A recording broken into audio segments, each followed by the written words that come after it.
They say the emperor protects. Perhaps he does, but he protects through ledgers and tithes, through ink-stained fingers and ruined eyes. My name was Hadrian Vex of Hive Tertius. I was 16 when they chose me for the Administratum. I thought I had been saved from the grinding poverty of my birth or the brutality of the Imperial Guard. I was wrong. I did not die in battle. I died slowly, one document at a time, across 40 years of service to the most mundane, yet merciless institution in the Imperium. This is not a story of glory. It is a confession of survival. I was born into mediocrity on Macarius Quintus, a hive world of middling importance in the segmentum obscurus. Not poverty, precisely. My father was a hab block supervisor, my mother a quality inspector in a munitions factory. We lived 3 levels above the underhive squalor, but countless kilometers below the spires where the planetary elite breathed filtered air and gazed upon actual sky. It was the existence of the imperial middle stratum, regimented, colorless, and utterly consumed by the machinery of production and service. We had enough food. We had basic education. We had the Emperor's grace in the form of regular prayer sessions and propaganda vids that assured us our lives served a higher purpose. What we did not have was choice. The Imperium does not ask its citizens what they wish to become. It determines this through the sacred mechanisms of aptitude, testing, and resource allocation. I was 15 years and 7 months old when the notification arrived at our HAB unit.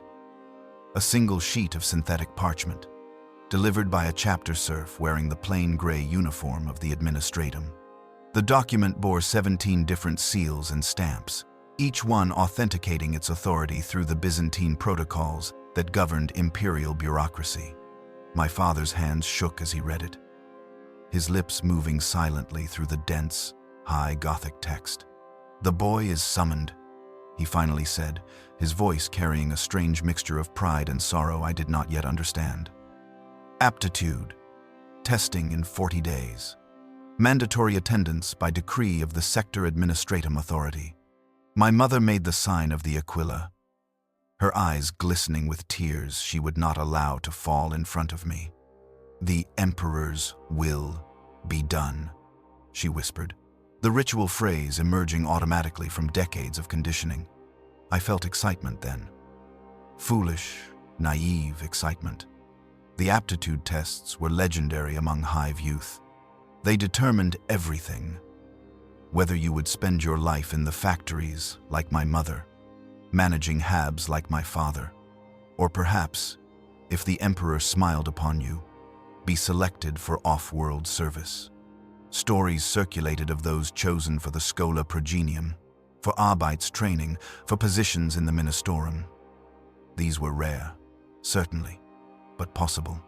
What I did not understand was that for every story of elevation, there were 1,000 untold stories of those selected for service so grinding and thankless that their families mourned as if they had died.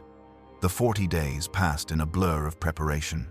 My parents used precious credits to purchase tutorial data slates, feeding me information about imperial history, high Gothic grammar, mathematics, and the proper forms of devotion. They spoke little during this time, treating me with a strange formality, as if I were already gone. In the Hab block, neighbors approached with careful congratulations that felt like condolences. On the appointed day, I joined 300 other 15 and 16-year-olds in the Hive's administrative sector, a sprawling complex of gray, rockcrete, and tarnished brass that occupied an entire level. We were sorted by designation number into groups of 30, then led into examination halls that smelled of antiseptic and recycled air. The walls were bare except for devotional iconography and stern picts of imperial heroes watching us with judging eyes. The tests lasted 14 hours with 2 brief breaks for nutrient paste and waste elimination. There were no trick questions, no complex riddles. Instead, there was volume, endless volume. Logic sequences that tested pattern recognition. Mathematical problems of escalating complexity. Memory exercises requiring us to reproduce pages of text after a single viewing. literacy evaluations in both Low and High Gothic, questions about imperial history, theology, and proper hierarchical protocols. Most insidious were the psychological assessments, questions designed to probe our loyalty, our willingness to serve, our capacity for obedience. If ordered to destroy a document containing information that would save your family but violate protocol, what would you do? How many hours per day could you maintain focus on repetitive tasks? Does individual happiness matter more than imperial efficiency? I answered honestly, or what I believed to be honestly. I declared my loyalty to the emperor. I acknowledged that protocol superseded personal concerns. I stated that I could work as long as necessary to fulfill my duty. These were not lies. I had been raised to believe them. Every child in the Imperium was. When the testing concluded, we were dismissed to await results. Processing would take 14 days, we were told. Return to your HAB units. Continue your current assignments. Do not leave the Hive. The Administratum would contact those selected for service. The waiting was worse than the testing. My parents resumed normal routines with forced casualness, but I saw my mother praying more frequently at the small shrine in our main room. My father became withdrawn, drinking recaf late into the night while reviewing data slates he did not seem to truly read. They knew something I did not, or perhaps they simply understood the odds better than their naive son. 13 days later, the second notification arrived. This one was thicker, more formal, sealed with blessed wax bearing the skull and cog emblem of the Adeptus Terra. My father opened it with trembling hands, read it in silence, then handed it to me without comment. I had been selected. Service category: Administratum Scribe, grade Quaternary. Reporting location: Sector, Administratum, Fortress, Crastus System. Departure: 7 days. Bring nothing. All necessary equipment would be provided. That evening, my mother prepared my favorite meal, a luxury of real protein rather than synthetic substitutes. We ate in silence. There were no celebrations, no expressions of pride. My younger sister, only 9 years old, asked why everyone seemed sad when I had been chosen for important work. My father finally spoke as we finished eating. "The Administratum is vital," he said, his voice careful and measured. "Without it, the Imperium would collapse. The records must be kept. The tithes must be calculated. The accounts must balance. It is holy work." He paused, and when he continued, his voice had changed. "But it is work that consumes those who perform it. I have seen Administratum scribes when they visit the Hive for census updates. They are not like other imperial servants. There is something hollow in them, something vital that has been burned away." My mother placed her hand over his, silencing him. "The Emperor protects," she said firmly, ending the conversation. The 7 days contracted to nothing. I tried to memorize every detail of my family's faces, the dimensions of our HAB unit, the particular quality of the recycled air I had breathed my entire life.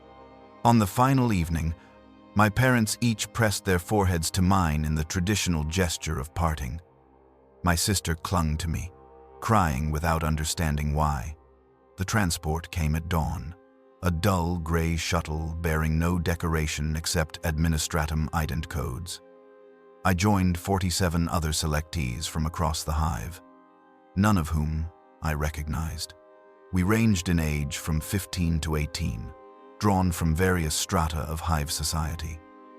A few came from under-Hive sectors, their clothes patched and worn. Others wore the cleaner garments of mid-Hive dwellers like myself. I saw no one from the upper spires. The elite had ways of ensuring their children served in more prestigious capacities. We were not restrained or guarded. Where would we flee? The shuttle was our only path off-world, and defying an Administratum summons was heresy, punishable by death or servitor conversion.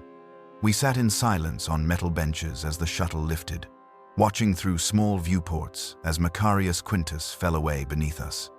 I caught a final glimpse of Hive Tertius, one gray finger among dozens reaching toward the polluted sky, before clouds obscured everything. The void journey lasted 23 days. We were housed in a cargo bay, hastily converted for human transport, given rations twice daily, and told nothing about our destination or what awaited us. The other selectees largely kept to themselves, each processing their separation from everything they had known. A few attempted conversation, but the guards, chapter serfs wearing Administratum gray, discouraged socialization. We were not there to make friends. We were cargo being shipped to our designated function. I spent the journey trying to imagine what service in the Administratum would entail. In my naivete, I envisioned something almost scholarly. Libraries filled with ancient texts, the honor of preserving imperial history, perhaps even access to knowledge forbidden to common citizens. I imagined myself becoming learned, respected, a keeper of sacred information. I was catastrophically wrong. The transport ship finally translated back into real space in the Crastus system. Through the viewport, I saw our destination. A massive orbital station surrounding the system's primary world like a crown of tarnished brass and gray stone. The Sector Administratum fortress was not a military installation, but something perhaps more imposing. Its architecture spoke of bureaucratic might, of the empire of forms and regulations that undergirded imperial power. We docked at a cargo bay indistinguishable from thousands of others. The transition from ship to station was perfunctory. Chapter serfs herded us through corridors of functional brutality. Every surface was covered in identification numbers, directional arrows, and warning glyphs in High Gothic. Servitors shuffled past on unknown errands, their remaining human components slack with the emptiness of lobotomized existence. I forced myself not to stare at them, though their presence filled me with instinctive horror. After nearly an hour of walking through identical corridors, we arrived at a processing chamber. The space was vast and cold, its walls lined with data terminals and filing cabinets that stretched toward a ceiling lost in shadow high above. Administratum functionaries, not chapter serfs but actual low-ranking adepts, sat at elevated desks overlooking the chamber floor. They wore robes of administrative gray marked with rank insignia I did not yet comprehend. We were arranged in rows and told to stand at attention. An elderly man in robes bearing slightly more ornamentation than the others descended from his elevated position and addressed us. His voice was thin but carried perfectly in the acoustically designed space. You have been selected for service to the Adeptus Administratum by grace of the Emperor's divine will and the mechanisms of aptitude determination. You will be processed, trained, and assigned according to the needs of the Sector Administratum and the protocols established by the Adeptus Terra on Holy Terra itself. He paused, his watery eyes scanning our assembled group without apparent interest. You are no longer citizens of your birth worlds. You are no longer members of your families. You are property of the Administratum, tools to be utilized in the maintenance of the Imperium's records, calculations, and administrative functions. Your lives belong to the Emperor. Your time belongs to the Administratum. Your purpose is singular, accurate, and efficient execution of assigned duties until death claims you, or you are deemed unsuitable for continued service. The words struck like physical blows. Property, tools, until death. This was no honored position. This was ownership. Processing began immediately. We were directed to individual stations where junior scribes recorded our information with exhaustive thoroughness. Full name, birth world, Hab block designation, family members, educational history, medical conditions, documented heresies in family line, genetic markers, behavioral assessments from the aptitude testing. Everything was noted in careful script on parchment forms that would be filed in archives I could not yet imagine. Then came the stripping of identity. My clothes were removed and burned. My hair was cut to uniform length. I was scrubbed with chemical solutions that left my skin raw. A barber surgeon implanted a small data chip beneath the skin of my left forearm, an ident tag that would mark me as Administratum property for the rest of my life. The procedure was done without anesthetic. Pain was irrelevant to efficiency. Finally, I was issued my new designation. Hadrian Vex would remain my name, as there was no protocol requiring its change. But I was now formally identified as Scribe Designate 774 Alpha Crastus Tithe 3. My identity reduced to alphanumeric sequence. I was given a set of gray robes, simple and unadorned, a pair of worn boots, a small data slate for training materials. Nothing else. No personal effects were permitted. The Administratum would provide what I needed to function. Anything beyond function was unnecessary. The 48 of us from my transport were joined by hundreds of other new arrivals from across the sector. We were assembled in a massive dormitory hall containing row after row of narrow cots, each separated by less than a meter. There was no privacy, no personal space, no allowance for individual preference. We were components being stored until needed. That first night, lying on the thin mattress and rough blanket that would be my bed for the foreseeable future, I stared at the distant ceiling and understood with terrible clarity what my father had meant. Something vital was being burned away. The process had already begun. In 7 days, I had traveled from my family's hab unit to this cold fortress, from being a son and brother to being Scribe Designate 774 Alpha Crastus Tithe 3. Around me in the darkness, I heard others weeping quietly. Some prayed. Others lay in silence as I did, processing what had happened and what awaited us. We were 16 years old, 17, 18. We had been children with families and futures undefined. Now we were property with singular purpose. I did not weep. Some instinct told me that tears were already a luxury I could not afford. I needed to adapt, to accept, to become what the Administratum required. Resistance would be futile and probably fatal. Grief would only slow the necessary transformation. The Emperor protects, I told myself, repeating the catechism I had been raised with. But lying there in that vast hall filled with other displaced souls, I began to suspect that the Emperor's protection took forms that would be indistinguishable from abandonment. Tomorrow, the true work would begin. The klaxons woke us at 5 in the morning. The sound was designed to be physically painful, a shrieking alarm that pierced through sleep and dragged us into consciousness with brutal efficiency. Around me, the other scribe designates jolted upright, disoriented and afraid. We had perhaps 90 seconds to rise, make our cots to exacting standards, and form ranks in the central aisle of the dormitory before the instructors arrived. I learned quickly that the Administratum measured everything in time and precision. Being late by even 10 seconds resulted in punishment. Being imprecise in any task resulted in punishment. The punishments were never elaborate or creative. They were simply efficient: reduced rations, extra duty hours, public rebuke, or in cases of repeated failure, immediate reassignment to servitor conversion facilities. The first instructor I met was Senior Scribe Valdis, a man who had served the Administratum for 43 years. His face was the color of parchment left too long in poor storage, creased with lines that spoke of decades spent in artificial light. His eyes were augmented with crude optical implants that whirred softly as they focused, the result of vision destroyed by endless reading in inadequate conditions. His hands were gnarled, twisted by some form of repetitive strain that had calcified his joints into permanent claws, suited only for gripping a quill or stylus. He was what awaited us. The future made flesh. "You are tools," he announced to our assembled group of 200 scribe designates in the training hall.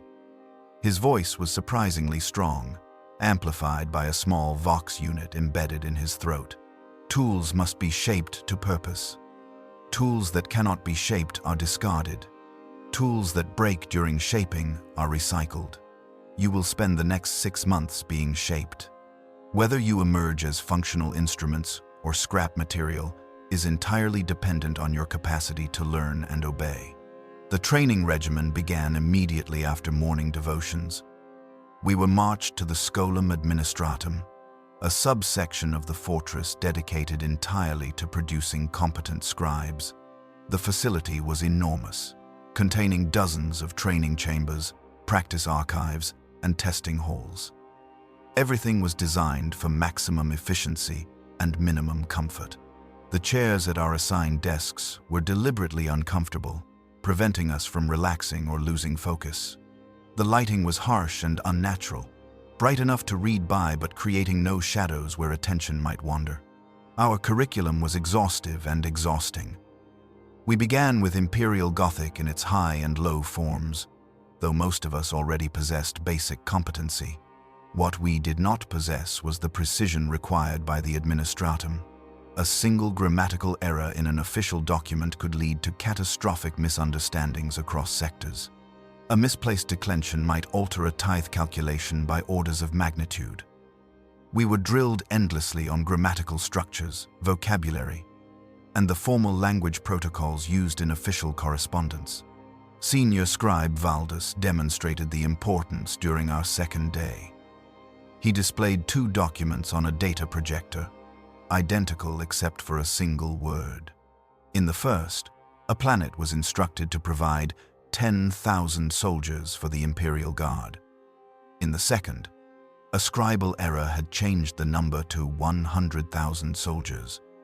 The difference seemed obvious until Valdus explained that the error had occurred in a transcription from one numerical system to another, and the planet in question had provided exactly what was written, depleting their population to catastrophic levels and leading to societal collapse within 2 generations.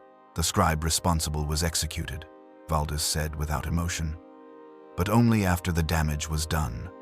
The Administratum does not forgive errors. The Imperium cannot afford forgiveness. We learned multiple numerical systems because the Imperium employed dozens, depending on region, historical period, and bureaucratic department. There was the standard imperial dating system, itself maddeningly complex with its check digits and verification protocols. There were the various counting methods used by different branches of the Adeptus Terra. There were archaic systems preserved in ancient documents that we might need to interpret or translate. Each had its own logic, its own potential for error, its own catastrophic consequences if misunderstood. Mathematics consumed whole weeks of training. Not advanced theoretical mathematics, but the practical arithmetic of administration, calculating tithes based on population and production capacity, determining resource allocation across multiple worlds, converting between measurement systems, tracking expenditures and expenses across decades, compounding interest on imperial loans, depreciation schedules for equipment, personnel calculations, accounting for death rates, and replacement needs. Every calculation had to be performed multiple times using different methods to verify accuracy. Every result had to be checked against historical averages and logical parameters. A single mathematical error could lead to famines, undersupplied military campaigns, or economic collapse. We solved problems until our hands cramped and our minds grew numb from the endless repetition. Then there was penmanship.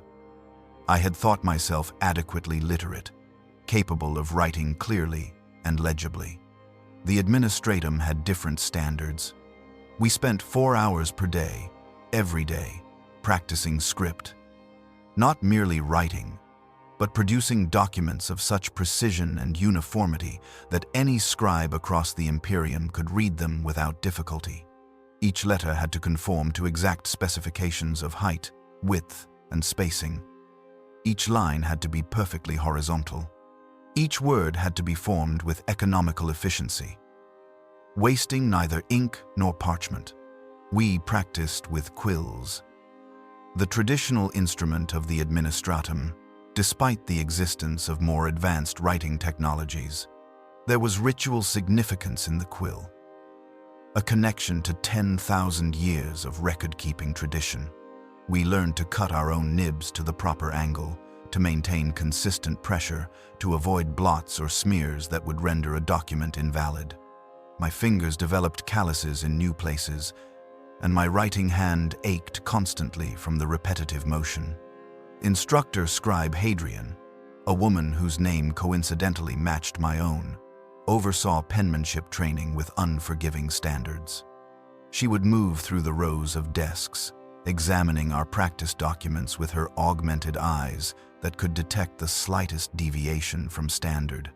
When she found errors, and she always found errors, she would tear the parchment in half and drop it before the offending scribe. "Again," she would say, her voice devoid of sympathy or encouragement. "Again and again, until you produce acceptable work." All. I lost count of how many practice documents I produced and had destroyed. Hundreds, certainly. Perhaps thousands. Each torn parchment was a small failure. A reminder that I had not yet achieved the precision required. Some of the other scribe designates broke down weeping during these sessions, overwhelmed by the impossible standards and constant criticism. Instructor Scribe Hadrian showed them no mercy. Tears were irrelevant to function. Cogitator interface training introduced us to the data engines that stored and processed information across the Administratum network. These machines were ancient and temperamental, their machine spirits requiring proper rituals of activation and appeasement. We learned the prayers and genuflections necessary before operating them, the correct postures and hand positions, the rhythm of input that the machine spirits found acceptable. The cogitators themselves were massive. Room-sized constructions of brass and cable, vacuum tubes glowing with sickly light as they processed information at speeds that seemed miraculous, yet were catastrophically slow compared to what Dark Age technology had supposedly achieved. We learned to input data through keyboard interfaces whose keys required significant force to depress, preventing accidental entries but leaving our fingers bruised and aching. We learned to interpret the ticker tape printouts and cathode displays that showed query results in archaic formats. Most importantly, we learned that cogitators were fallible. Machine spirits could be corrupted by poor maintenance or improper rituals. Data could be lost to technical malfunction or the slow decay of storage media. We were taught to maintain parallel records on physical parchment, never trusting the machines entirely. The Administratum had learned through 10 millennia that information stored only in cogitator banks was information vulnerable to loss. Mnemonic conditioning began in our 4th week. This was the aspect of training I had least anticipated and most dreaded. The Administratum required scribes capable of processing vast amounts of information quickly and accurately, which meant enhancing our memory capacity beyond natural human limits. The conditioning employed a combination of chemical treatments, hypno-indoctrination, and brutal repetition to rewire our neural pathways. We were given compounds to ingest before conditioning sessions, foul-tasting mixtures that made our minds feel simultaneously sharp and fragile, as if thoughts were made of crystal that might shatter with any disruption. Then, we would be subjected to hours of forced memorization while in this altered state. Lists of imperial worlds with their tithe classifications, catalogs of standard forms and their proper applications, tables of conversion factors, historical precedents for administrative decisions. The information poured into us in torrents while our drugged minds struggled to absorb and retain it all. The hypno-indoctrination sessions were worse. We would be strapped into chairs in darkened rooms while cogitator-controlled devices projected information directly into our visual cortexes and played recordings into our ears at volumes just below painful. The sessions lasted 3 hours at a time, during which we were conscious but helpless, forced to absorb whatever the machines fed us. Sometimes it was practical information about filing systems or protocols. Other times it was imperial doctrine and religious instruction, reinforcing our devotion to the emperor and our acceptance of the Administratum's authority. I emerged from these sessions feeling violated, my mind full of information I did not remember learning but could access when needed. It was as if someone had rearranged the furniture of my consciousness while I slept, putting thoughts in places I had not chosen. Some of the other scribe designates reacted poorly to the conditioning, developing splitting headaches or psychological disturbances. They were removed from training and did not return. We learned not to ask what happened to those who were removed. The mnemonic conditioning had side effects beyond the intended memory enhancement. Some of us developed perfect recall of trivial details, but struggled with abstract reasoning. Others found their short-term memory enhanced, but their long-term recollections becoming fragmented. I discovered that I could now recall entire pages of text after reading them once, but my memories of my family on Macharius Quintus were becoming strangely distant, as if they belonged to someone else. Imperial creed integration was woven throughout our training. Every morning began with 2 hours of devotions led by Administratum preachers who emphasized our role in the Emperor's grand design. We were not merely clerks or bureaucrats, they insisted. We were holy servants, maintaining the records that allowed the Imperium to function. Without us, the tithes would fail, armies would go unsupplied, and the Imperium would collapse into anarchy. The Emperor sits upon the golden throne. Preacher Mordant would intone during morning services, his voice echoing through the devotional chamber. He watches over humanity through 10,000 years of unceasing vigil. But even the Emperor requires servants to enact his will across the vastness of space. You are those servants. Your quills are as holy as any bolter. Your ledgers are as sacred as any hymnal. Through precise record-keeping, you serve the Imperium. Through the Imperium, you serve the Emperor. Through the Emperor, you serve humanity itself. The rhetoric was impressive and probably sincere, but it could not entirely mask the reality. We were not heroes. We would never be celebrated. Our service would be invisible to the vast majority of imperial citizens, known only to the machines we fed and the functionaries who reviewed our work. If we performed flawlessly for decades, we might receive a minor commendation. If we made a single significant error, we would be executed or converted into servitors. This was the bargain. This was service. As training progressed, I began to notice changes in the other scribe designates. We had arrived as individuals with personalities and quirks, habits and preferences. Slowly, these distinctions were being ground away. We all wore identical robes. We all sat at identical desks. We all performed identical tasks according to identical standards. Our very thoughts were being shaped by the hypno-indoctrination and mnemonic conditioning into similar patterns. There was a young woman named Crestia who had arrived on the same transport as I had. In those first days, she had been vibrant despite our circumstances, attempting to maintain optimism and encourage others. By the 8th week of training, her optimism had evaporated.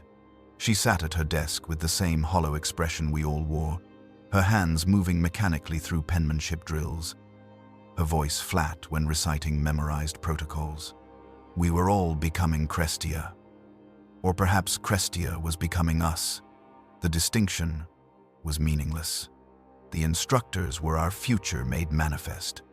Senior Scribe Valdus with his ruined eyes and twisted hands. Instructor Scribe Hadrian with her mechanical precision and complete absence of warmth. Archivist Proctor Kellen, who oversaw our filing practice and who moved with the shuffling gait of someone whose spine had been permanently curved by decades of hunching over documents. They had been where we were. They had survived training, performed their functions, and been broken by the work until only the function remained. They never spoke of their pasts or their lives outside the Administratum. I suspected they had none. The Administratum was total. It consumed every waking hour and most sleeping ones. There was no time for relationships, hobbies, or personal interests. There was only the work, endless and all-consuming. During our 12th week, we witnessed our first servitor conversion. A scribe designate named Octavius had failed repeatedly at cogitator interface training. unable to master the proper rituals or remember the necessary protocols. He had been given multiple opportunities to improve, but the Administratum's patience had limits. One morning, he was simply absent from our ranks. 3 days later, we saw him in the training facility corridors, or what had been him. The tech priests had removed the parts of his brain responsible for higher cognition, leaving only the motor functions and basic processing necessary for simple tasks. They had augmented his body with mechanical components and programmed him with single-purpose routines. He now served as a filing servitor, endlessly retrieving and replacing documents in the archive stacks according to instructions fed directly into his cortex. His eyes were still human, though empty of recognition or consciousness. He shuffled past us in the corridor, his mechanical components whirring softly, his remaining organic parts slack and lifeless. None of us said anything. None of us reacted outwardly. But we all understood the message clearly. This was the alternative to success. This was what awaited failure. That night, I heard someone vomiting in the dormitory latrines. Someone else prayed quietly in the darkness, the words tumbling out in desperate whispers. I lay on my cot and stared at the ceiling and felt nothing. The fear that should have consumed me was already being processed and filed away into some mental compartment where it could not interfere with function. I was adapting, becoming what they needed me to become. The final weeks of training introduced us to the actual work we would perform. We were assigned to practice departments where we processed simulated documents under supervision, census registrations for fictional populations, tithe calculations for imaginary worlds, resource allocation for non-existent military campaigns. Everything was fake, but we treated it with the same seriousness we would bring to real documents. The instructors reviewed our work with merciless attention to detail, marking every error and requiring corrections. I discovered that I had a particular aptitude for numerical work. The tithe calculations that confused some of my fellow scribe designates made intuitive sense to me. I could hold multiple variables in my mind simultaneously, thanks to the mnemonic conditioning, and perform the necessary mathematics with reasonable accuracy. Instructor Scribe Valdis noted this during one review session. "Scribe designate Vex," he said, his augmented eyes fixed on me without warmth or approval. "Your tithe calculations show acceptable accuracy and efficiency. You will likely be assigned to fiscal or census departments upon completion of training." It was not praise. It was simply observation, a statement of projected utility. But it represented a small victory nonetheless. I would not become a servitor. I would not fail. I would function as required and thereby survive. The 6-month training period concluded with comprehensive examinations covering everything we had learned. We were tested on grammar, mathematics, filing protocols, cogitator operation, imperial history, and devotional knowledge. The examinations lasted 3 days, during which we were permitted only minimal sleep and sustenance. It was a final culling, separating those who had truly mastered the material from those who had merely survived. Of the 200 scribe designates who had begun training with me, 147 completed the examination. The others had been removed during training for various inadequacies or had failed the final testing. Some were converted to servitors. Others were reassigned to manual labor positions within the Administratum, cleaning facilities, or moving physical archives. A few, whose failures suggested potential heresy or corruption rather than simple incompetence, were handed over to Arbeit's authorities for further investigation. We who remained were no longer scribe designates. We were full scribes, certified and authorized to begin actual work. A brief ceremony marked our transition, conducted by the sector prefect himself, an ancient figure who had served for over a century through juvenile treatments that kept his body functioning despite its obvious decay. He addressed us from an elevated pulpit while we knelt on cold stone.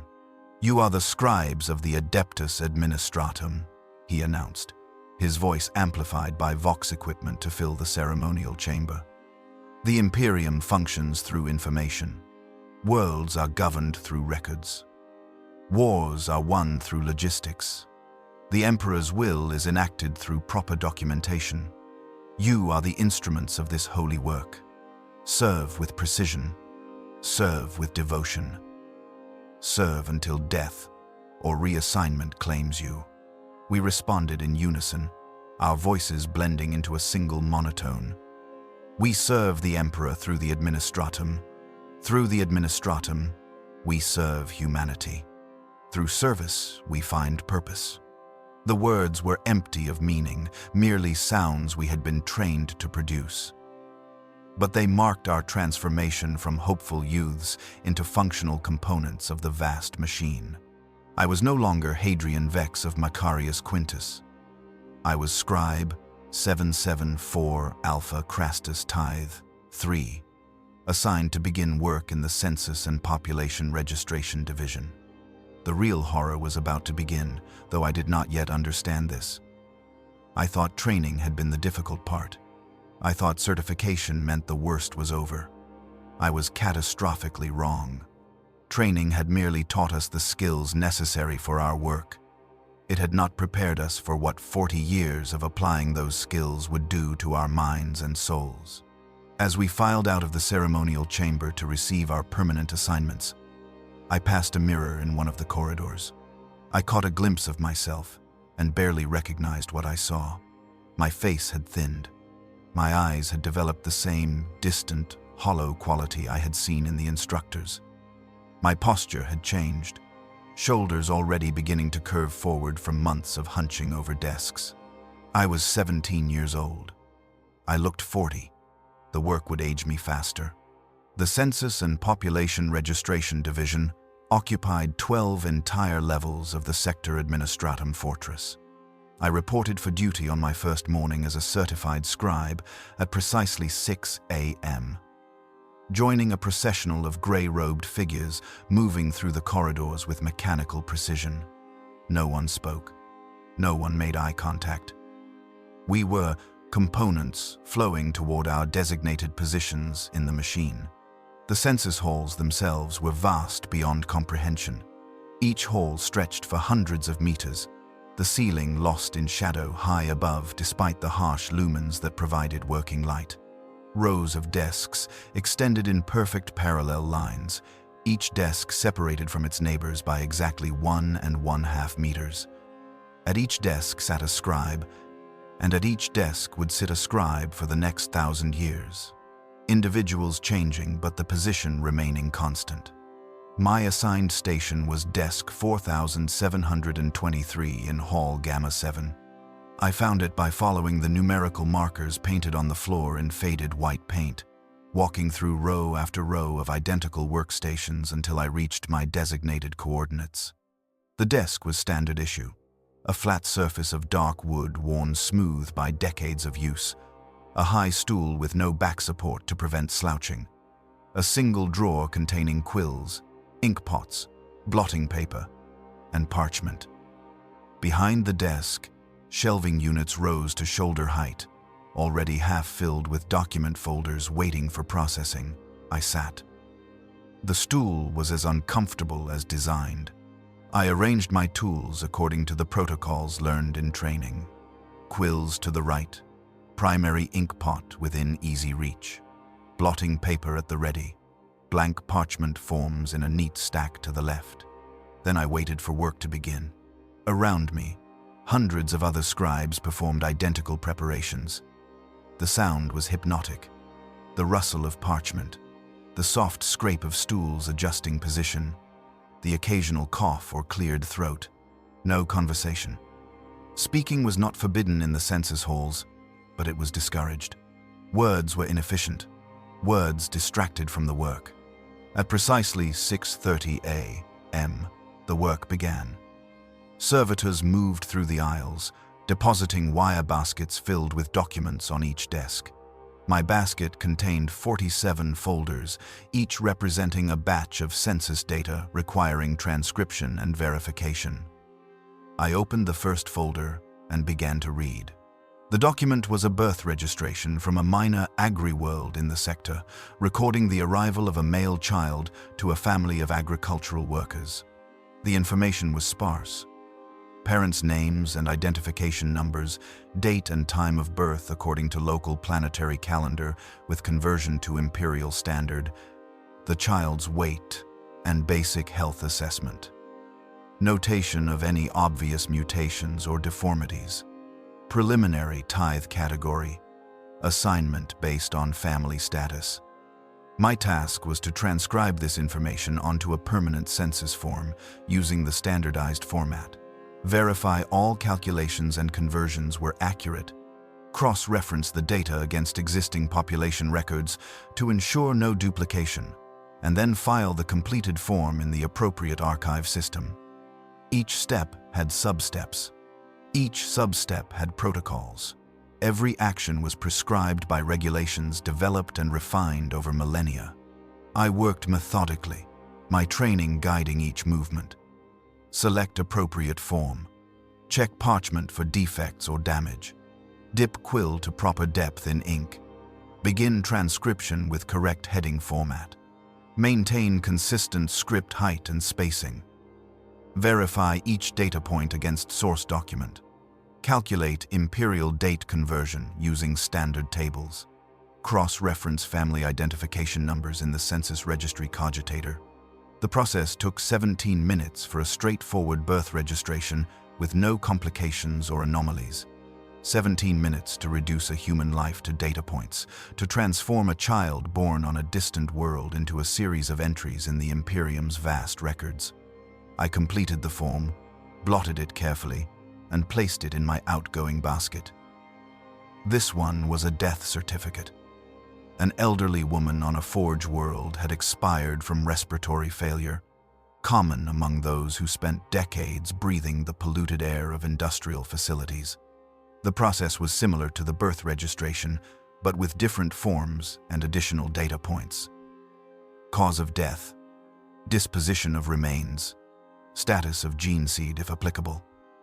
Though this woman had been baseline human, transfer of property or debts to surviving family members, adjustment to planetary population statistics, 18 minutes to process a death, 18 minutes to close a life's administrative file. Third folder, a marriage registration combining 2 population records into a joint family unit. Fourth folder, a migration notification for a family moving from one Hive city to another on the same world, requiring updates across multiple registry systems. Fifth folder, a mutation report documenting a child born with prohibited genetic deviations, requiring notification to local Arbites for family investigation and probable termination of the infant. I worked through the basket. Each document told a fragment of a story. Births and deaths, marriages and divorces, migrations and mutations, crimes and executions, promotions and demotions within the imperial hierarchy. Millions of individual human experiences reduced to standardized forms, processed by scribes like myself, and filed away in archives where they would likely never be reviewed again unless some specific administrative need arose. The morning passed in this rhythm. Complete a document, place it in the outgoing basket, begin the next document. The servitors returned at regular intervals, removing processed documents and delivering new batches. The work never stopped. The moment one basket was emptied, another full one appeared. The Imperium generated paperwork at a rate that would require armies of scribes working ceaselessly just to stay current. And even that was barely sufficient. At noon, a bell rang throughout the census halls. This signaled the meal break. 30 minutes to consume rations and attend to biological needs. I stood, my back and shoulders already aching from 5.5 hours of hunching over the desk, and joined the flow of scribes moving toward the refectory on an adjacent level. The meal was efficient and joyless. We formed queues before serving stations where chapter serfs dispensed identical portions of nutritional paste, a protein bar, and weak recaf. The paste was gray and tasted of nothing in particular, designed for complete nutritional adequacy rather than palatability. We ate standing at high tables, and conversation remained minimal. A few scribes exchanged brief words about processing rates or document anomalies, but most ate in silence, already calculating how to maximize productivity in the afternoon shift. I noticed an older scribe standing near me, a man whose designation badge marked him as having served for over 20 years. His hands shook slightly as he brought food to his mouth, the tremors of someone whose nervous system had been damaged by repetitive stress. His eyes had the augmented quality of someone who had required mechanical enhancement after their natural vision failed. He ate mechanically, without apparent awareness of the food or his surroundings, his mind probably still processing documents even during this brief respite. This was my future, standing before me and eating synthetic paste with trembling hands. After the meal, we were permitted 5 minutes to use the communal latrines. Then it was back to the census halls for the afternoon shift. More baskets of documents waited at each desk. I resumed my position and continued working. Birth registrations, death certificates, migration forms, criminal proceedings requiring population registry updates, military conscription notices, mutation reports, sterilization confirmations, execution records. Each document represented human lives being lived, transformed, or ended across the sector. A woman giving birth in a hab block on an industrial world. A soldier dying on some distant battlefield. A family being investigated for harboring mutants. A youth being conscripted into the Imperial Guard and shipped off-world, never to return. Millions of individual tragedies and triumphs, joys and sorrows, all reduced to lines of text in standard administrative format. The work demanded complete accuracy. A single misplaced digit in an identification number could corrupt the entire census database, leading to duplicate records or lost citizens. An error in calculating imperial date conversions could result in temporal inconsistencies that would take years to correct. A mistake in tithe category assignment could affect planetary obligations for generations. I made my first significant error during the second week. A death certificate required me to update population statistics for a specific Hive city, reducing the registered population by 1. I performed the calculation but transposed 2 digits when entering the new total into the cogitator system, accidentally reducing the population by 100,000 rather than 1. The error was caught during a routine audit 3 days later.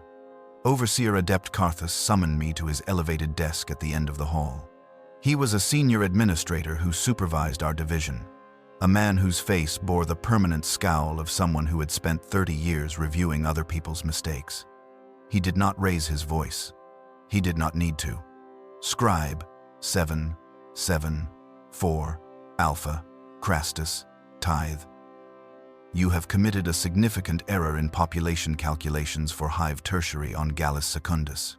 The error has been corrected, but not before it propagated through 3 subsidiary reports and required manual verification of 614 dependent documents. He paused, his augmented eyes focusing on me with mechanical precision. You understand that such errors, if undetected, could lead to catastrophic miscalculations in tithe assessments, resource allocation, and strategic planning. Yes, Overseer Adept, I replied, keeping my voice neutral and my posture correct. Your rations are reduced by 1/3 for the next 7 days. You will work an additional 3 hours per day during this period to compensate for the audit resources expended in correcting your error. This notation will be entered into your permanent record. A second significant error within your first year of service will result in reassignment to servitor conversion facilities. Do you understand? Yes, Overseer Adept. Return to your station. I returned to desk 4723 and resumed working, now hungry and afraid. The punishment was not severe by Administratum standards, but it served as a clear reminder. Perfection was expected. Anything less was failure. And failure led to the servitors I saw shuffling through the halls, their human components lobotomized and repurposed. The additional hours were brutal. After the standard 14-hour shift ended at 8 p.m., while other scribes returned to the dormitories, I remained at my desk processing documents until 11 p.m. The census halls never fully emptied. There were always scribes working, spread across 3 rotating shifts that ensured 24-hour operation. The night shift workers were gaunt and pale, their circadian rhythms destroyed by years of nocturnal service. I worked through the extra hours in a haze of exhaustion, my hands moving automatically through the familiar motions. Read document, transcribe information, verify accuracy, file result. The hunger from reduced rations gnawed at my concentration, but I forced myself to maintain precision. Another error would be catastrophic. When I finally returned to the dormitory at 11:30 p.m., most of the other scribes were already asleep. I collapsed onto my cot without bothering to remove my robes, too exhausted for even basic hygiene. Sleep came immediately, black and dreamless, more like unconsciousness than rest. The pattern repeated: wake at 5 a.m., devotions, morning shift, meal break, afternoon shift, extra hours, collapse, wake. Days blurred together into an indistinguishable continuum of parchment and ink. I lost track of time's passage, measuring my existence only in documents processed.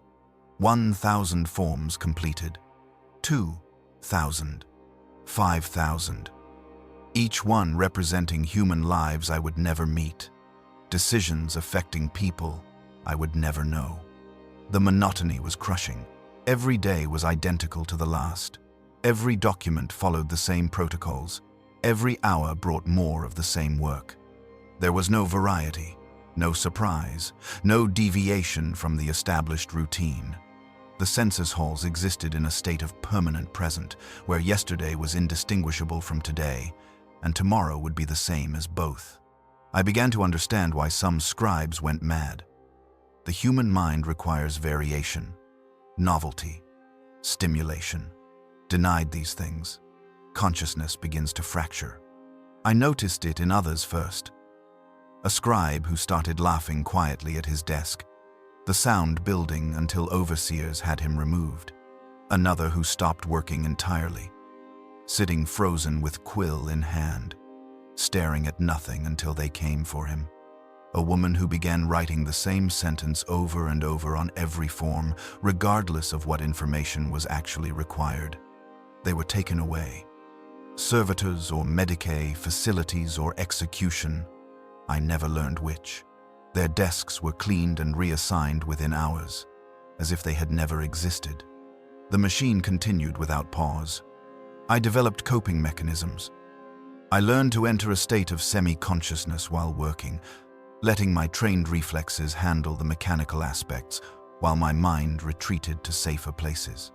I would think about my family on Macarius Quintus, though their faces were becoming harder to recall with each passing week. I would imagine the sky of my birth world, though I had never actually seen it through the Hive's perpetual smog. I would construct elaborate fantasies of escape, though I knew they were impossible. These mental retreats probably saved my sanity in those early months. But they also represented a dangerous fragmentation of self. I was splitting into 2 people: the scribe who processed documents with mechanical precision, and the person who still remembered being Hadrian Vex, who still harbored thoughts and feelings beyond administrative function. The 2 were becoming increasingly disconnected. 3 months into my assignment, I witnessed my first death in the census halls. A scribe named Cornelius, who sat 7 rows ahead of me, simply collapsed at his desk. One moment he was working, the next he was face down on his parchment, quill still clutched in his rigid hand. Medical servitors arrived within minutes, but he was already dead.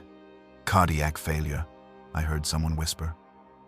The servitors removed his body with efficient dispatch. His desk was cleaned, his pending documents redistributed among nearby scribes. and his position was filled by a new arrival that same afternoon. The young woman who took his place sat at the desk where a man had died hours earlier, probably not even knowing or caring about her predecessor's fate. She began processing documents immediately, her quill scratching across parchment in the rhythm we all shared. Cornelius had a designation number, but I never learned it. He had processed hundreds of thousands of documents over 14 years. He had reduced countless lives to data points. Now he himself was reduced to a death certificate that some other scribe would process, a single form among millions, noted and filed and forgotten. The incident affected me more than I expected. Cornelius had been unremarkable, neither particularly skilled nor notably deficient. He had simply performed his function day after day until his body failed. There had been no meaning in his death, no glory or purpose. He had died at his desk, in service to documents that would exist long after his organic remains had been rendered down in the fortress's reclamation facilities. This would be my death too, eventually. Perhaps in 14 years like Cornelius. Perhaps in 30 or 40 if I was unlucky enough to survive that long. I would die processing forms, and another scribe would take my place, and the work would continue uninterrupted. The Administratum was eternal. Individual scribes were merely temporary. That night, I heard someone weeping in the dormitory. The sound was quiet, but distinct in the otherwise silent hall. I did not investigate or offer comfort. We had all learned that isolation was necessary, that forming connections only made the work harder. Caring about others meant feeling their suffering, and we had enough suffering of our own to manage. The weeks accumulated into months. I became more efficient at my work, processing documents with increasing speed and accuracy. My hands developed muscle memory for the standard forms. My eyes learned to extract necessary information at a glance. The work that had required conscious effort during training became automatic, something my body could perform while my mind wandered elsewhere. This efficiency was necessary for survival. The daily quota was demanding, minimum of 120 documents processed per scribe per shift, with quality maintained above 95% accuracy. Fall below quota 3 days consecutively and face disciplinary action. Fall below accuracy standards and face immediate review. The metrics were tracked relentlessly by the overseers and their cogitator systems. I met the quotas. I maintained accuracy. I survived. But survival came at a cost I was only beginning to comprehend. Each day of work eroded a little more of who I had been, replacing Hadrian Vex with Scribe 774 Alpha Crastus Tithe 3. The designation was consuming the person. I stopped thinking about my family. The memories caused pain, and pain reduced efficiency. I stopped planning for any future beyond the next shift. Hope was a luxury that interfered with acceptance. I stopped feeling much of anything about the documents I processed. The births and deaths they represented became abstract, mere data to be transferred from one form to another. I was becoming what the Administratum required, a tool without desires, without dreams, without anything that might interfere with function. The transformation was not dramatic or sudden. It was gradual erosion, like water wearing away stone. Each day removed a little more, until eventually there would be nothing left but the work itself. On my 6-month anniversary in the census halls, I processed a birth registration that caught my attention despite my growing numbness. The child had been born on Macarius Quintus in Hive Tertius to parents whose names I recognized. They were neighbors of my family, people who had lived 3 HAB units down from my own. The recognition struck like physical impact. For a moment, the distance collapsed, and I remembered what it meant to have a home, to belong somewhere, to be connected to other human beings through something more than shared misery. I thought about writing to my family, though such correspondence would likely be censored or delayed indefinitely by Administratum bureaucracy. I thought about requesting information on their current status, though such requests were discouraged as distracting from primary duties. Then I completed the form, filed it away, and began processing the next document. The moment of connection faded back into the general blur. The work continued. It always continued. The Imperium generated endless paperwork, and we scribes existed to process it, transforming the chaos of human existence into ordered records that could be filed, stored, and forgotten. This was my life now. This would be my life until body or mind failed entirely. Sitting at desk 4723 in Hall, Gamma 7. Processing documents for 14 hours per day, every day, forever. The Emperor watched over all, they said. Perhaps he did. But from my position in the census halls, his protection looked indistinguishable from abandonment. The work continued. The work always continued. And I continued with it, one document at a time, dying slowly in increments too small to notice, until one day I would collapse like Cornelius, and another scribe would take my place, and the great machine would roll on without pause or remembrance. This was service. This was duty. This was the slow death of a scribe in the Administratum of the Imperium of Man. The transfer orders arrived during my 5th year of service in the census halls. I had processed over 250,000 documents by that point, my hands moving through the familiar motions with such automaticity that I barely registered what I was writing anymore. The notice appeared in my morning assignment basket, sealed with the crimson wax that indicated administrative reassignment. Scribe 774 Alpha Crastus Tithe 3 is hereby transferred to Historical Archives Division, Sub-Level 40, 7 through 63, effective immediately. Report to Archivist Proctor Kellen for assignment orientation at 1400 hours. Hall Sigma Primary. I read the orders 3 times, my conditioned mind struggling to process information that deviated from routine. Transfer was unusual. Most scribes remained in their initial assignments for decades unless they failed catastrophically or died.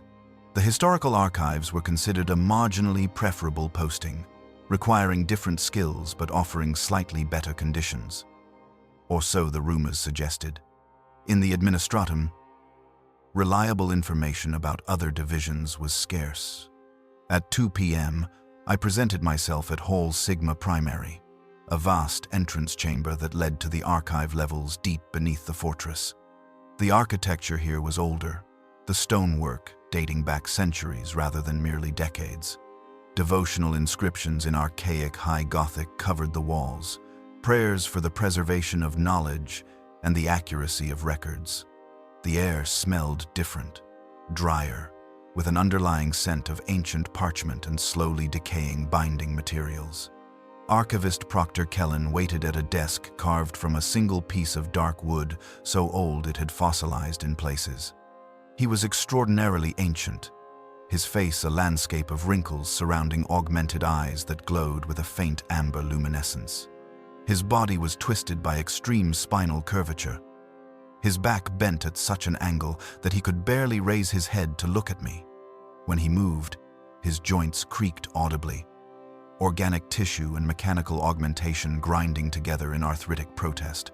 Scribe 774 Alpha Crastus Tithe 3, he said, his voice surprisingly strong despite his physical degradation. Your census division performance reviews indicate acceptable accuracy and above-average processing speed. More importantly, your mnemonic conditioning took well. You retain information with greater reliability than most. He gestured at a data slate displaying my service record. The archives require personnel capable of navigating complex filing systems and recalling the locations of specific documents among billions. Your psychological assessments suggest lower risk of the madness that sometimes afflicts archivists who spend too long among ancient records. You have been selected. I understood the unspoken message. This was not a reward or promotion. It was simply a reallocation of resources to where I would be marginally more useful to the Administratum's functioning. My opinion on the matter was irrelevant. You will spend 3 days in orientation learning archive protocols and layout. Then, you will begin your assignment. Your shift hours will be 12 hours rather than 14, as archivists require additional time for physical navigation of the stacks. However, you will work 6.5 days per week rather than 6. Your dormitory assignment will change to Level 32, Archive Personnel Housing. He handed me a data slate containing archive maps and protocol documentation. Study this. Memorize the filing systems. The archives span 17 levels and contain approximately 470 billion individual documents, with more being added daily. The organizational schema is complex and has evolved over millennia. Errors in filing or retrieval are more serious here than in the census halls. A misfiled document is effectively destroyed, lost forever in the vastness of the collection. The orientation period introduced me to a new variety of horror. Where the census halls represented the crushing monotony of repetitive work, the archives embodied something different. The vertigo of incomprehensible scale, combined with the burden of preserving information across vast stretches of time. The archive levels extended deep into the fortress's foundation, carved from bedrock and reinforced with ancient construction techniques that predated modern imperial standard. Each level contained enormous halls lined with shelving units that rose 10 meters high and extended in rows for hundreds of meters. Narrow walkways threaded between the shelves, barely wide enough for 2 people to pass. Ladders and lift platforms provided access to the higher shelves, though many were non-functional, broken decades or centuries ago and never repaired. The documents stored here ranged from recent editions only a few years old to ancient parchments that dated back before the Horus Heresy 10,000 years ago.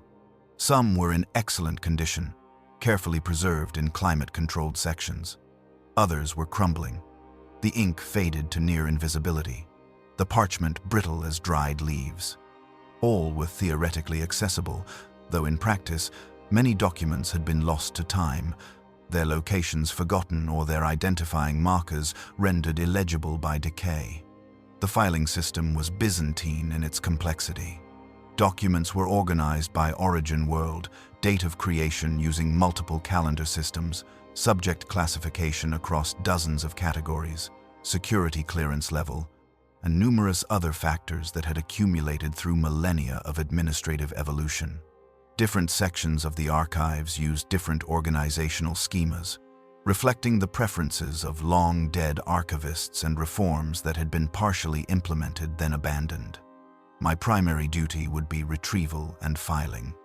When administrators or higher-level functionaries required specific historical documents, they would submit requisition forms describing what they needed. Archivists would then navigate the vast collection to locate the requested materials. Similarly, new documents requiring permanent storage would arrive daily, and we would file them according to the proper protocols. The work was more physically demanding than census processing. I spent hours each day climbing ladders, navigating narrow passages between shelving units, carrying stacks of documents that could weigh substantial amounts. My body, already damaged by 5 years of sedentary desk work, protested violently at first. My legs trembled after long walks through the archive levels. My shoulders ached from reaching overhead to access high shelves. My lungs burned in the dusty air that no ventilation system could fully cleanse. But there was something different here, something that took me weeks to identify. In the census halls, every document had been essentially identical in its mundanity. Birth, death, migration, crime. The same categories repeated endlessly. Here, the documents were wildly varied. Military campaign records from forgotten wars, economic assessments of worlds that no longer existed, scientific research from before such knowledge became tech heresy, personal correspondence of long-dead imperial officials, poetry, philosophy, technical manuals, religious treatises. The archives contained the accumulated knowledge of human civilization across 10,000 years of imperial history, and fragments from before that, from the dark age of technology and even the age of strife. Most of it was useless, obsolete, or simply wrong. But occasionally, I would glimpse something that suggested the scope of what humanity had been, and might have been, if history had taken different paths. I was warned repeatedly during orientation never to read the documents I handled. My task was retrieval and filing, not comprehension. The information contained in many archives was classified at levels far above my clearance. Other documents contained knowledge that the Mechanicus or Inquisition had declared heretical or dangerous. Simply reading the wrong text could result in execution or memory erasure, but the temptation was impossible to completely resist. When you spent 12 hours per day surrounded by billions of documents, handling them constantly, some information inevitably registered. A glimpse of a page while filing. A few lines absorbed while verifying document identification. Fragments of forbidden knowledge accumulating despite my best efforts to remain ignorant. It was during my 3rd month in the archives that I made my first significant discovery. I was filing a batch of planetary census reports from 600 years ago, matching them to their designated location in the historical storage section, when I noticed something unusual. The filing location for one particular world, Macarius Quintus, my birth world, contained far more documents than typical for a planet of its classification. Protocol dictated that I should simply file the new document and move on.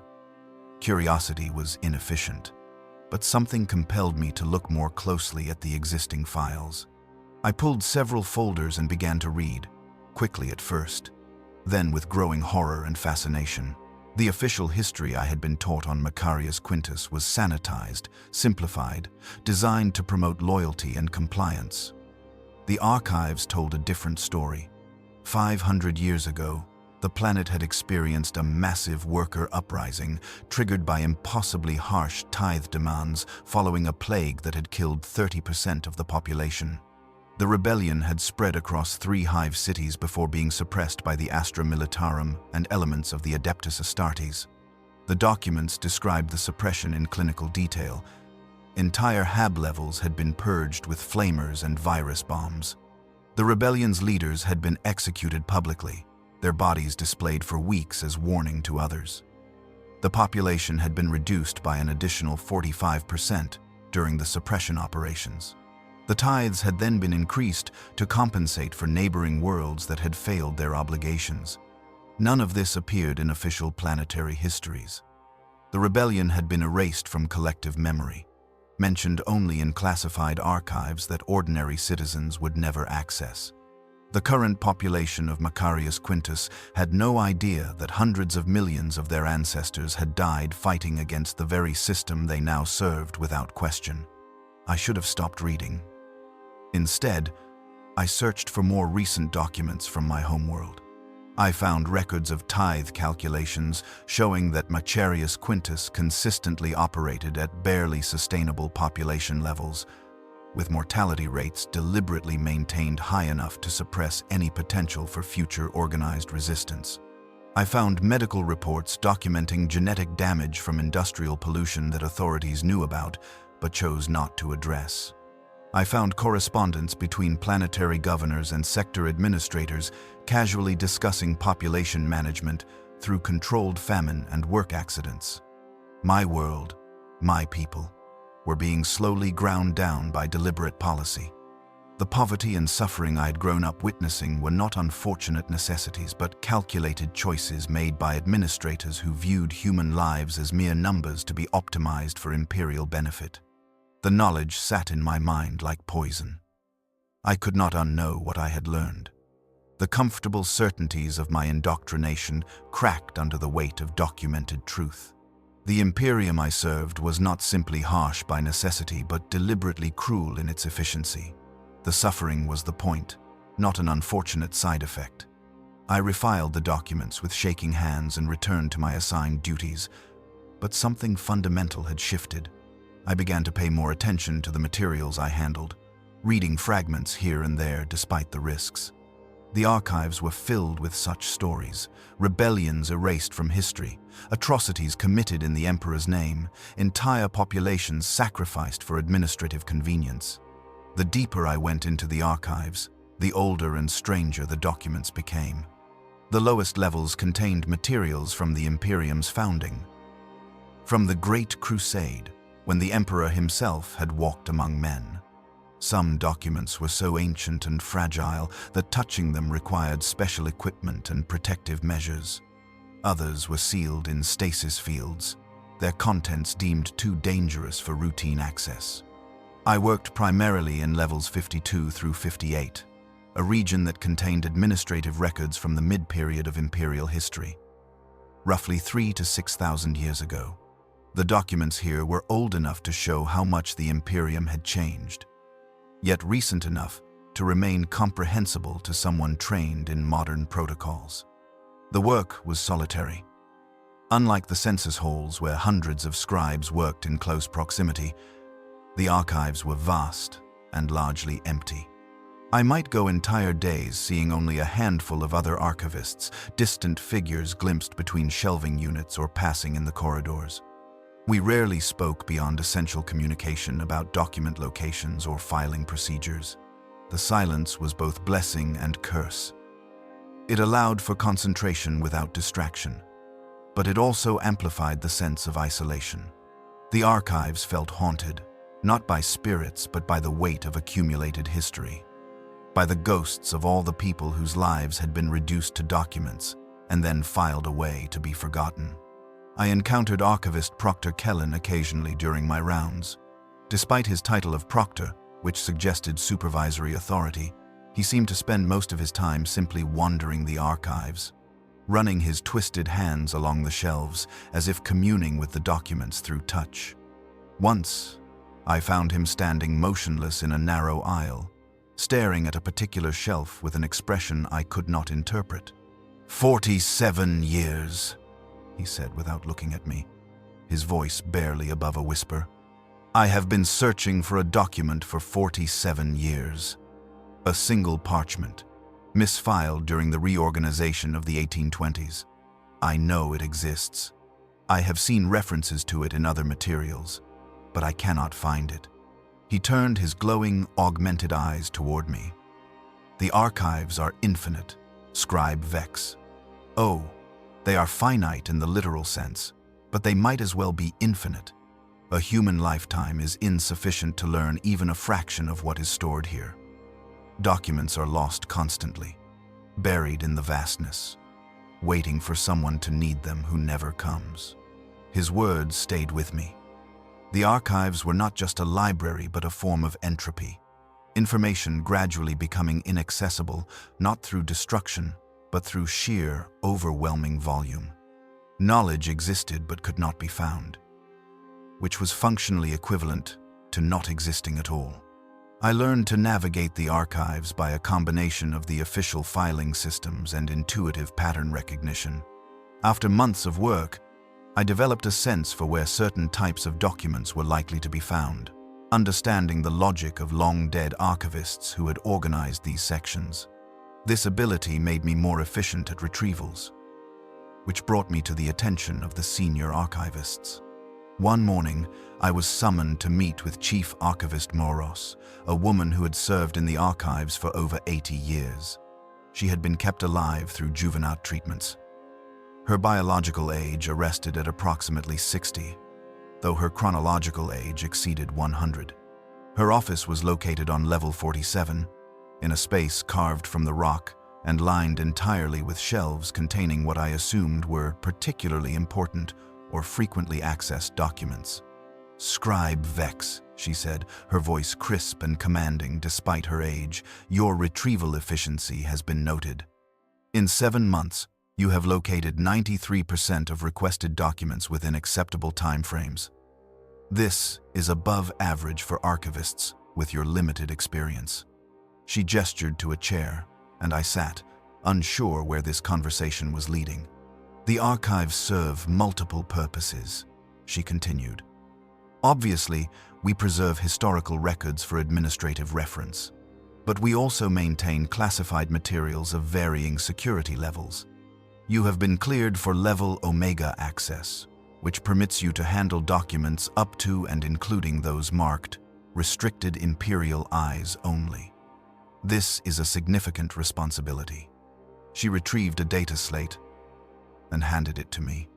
These are requisition requests from inquisitorial sources, senior Administratum officials, and occasionally Astartes chapters requiring historical documentation for various purposes. The documents they request are often sensitive. You will retrieve them, but you will not read them. You will not speak of them. You will not acknowledge their existence to anyone except authorized recipients. Violation of these protocols will result in immediate execution. Do you understand? Yes, Chief Archivist. Good. You will also begin training junior archivists who arrive from census divisions. Your knowledge of the filing systems is now sufficient to pass to others. This is not optional. The new responsibilities brought me into contact with materials I should never have seen. Inquisitorial reports on demonic incursions, strategic assessments of Chaos Space Marine warbands, xenological studies of alien species the Imperium had fought and sometimes negotiated with despite official doctrine declaring all Xenos enemies. Records of Space Marine chapters declared, excommunicate traitores, and purged from Imperial service. Each document I retrieved and delivered without reading represented a small victory of discipline over curiosity. But I was only human, augmented and conditioned, certainly, but still fundamentally human. Sometimes I looked, sometimes I read more than I should. The knowledge accumulated like sediment, building up in layers that gradually transformed my understanding of the Imperium and my place within it. I learned that the Imperium was not monolithic, but fractured, with different factions pursuing contradictory agendas. I learned that truth was malleable, that official histories were propaganda, that much of what I had been taught was deliberately false. I learned that the galaxy was far stranger and more terrible than civilian education suggested, filled with threats that would drive ordinary humans mad, merely from knowledge of their existence. I also learned that I was complicit in the machinery of oppression.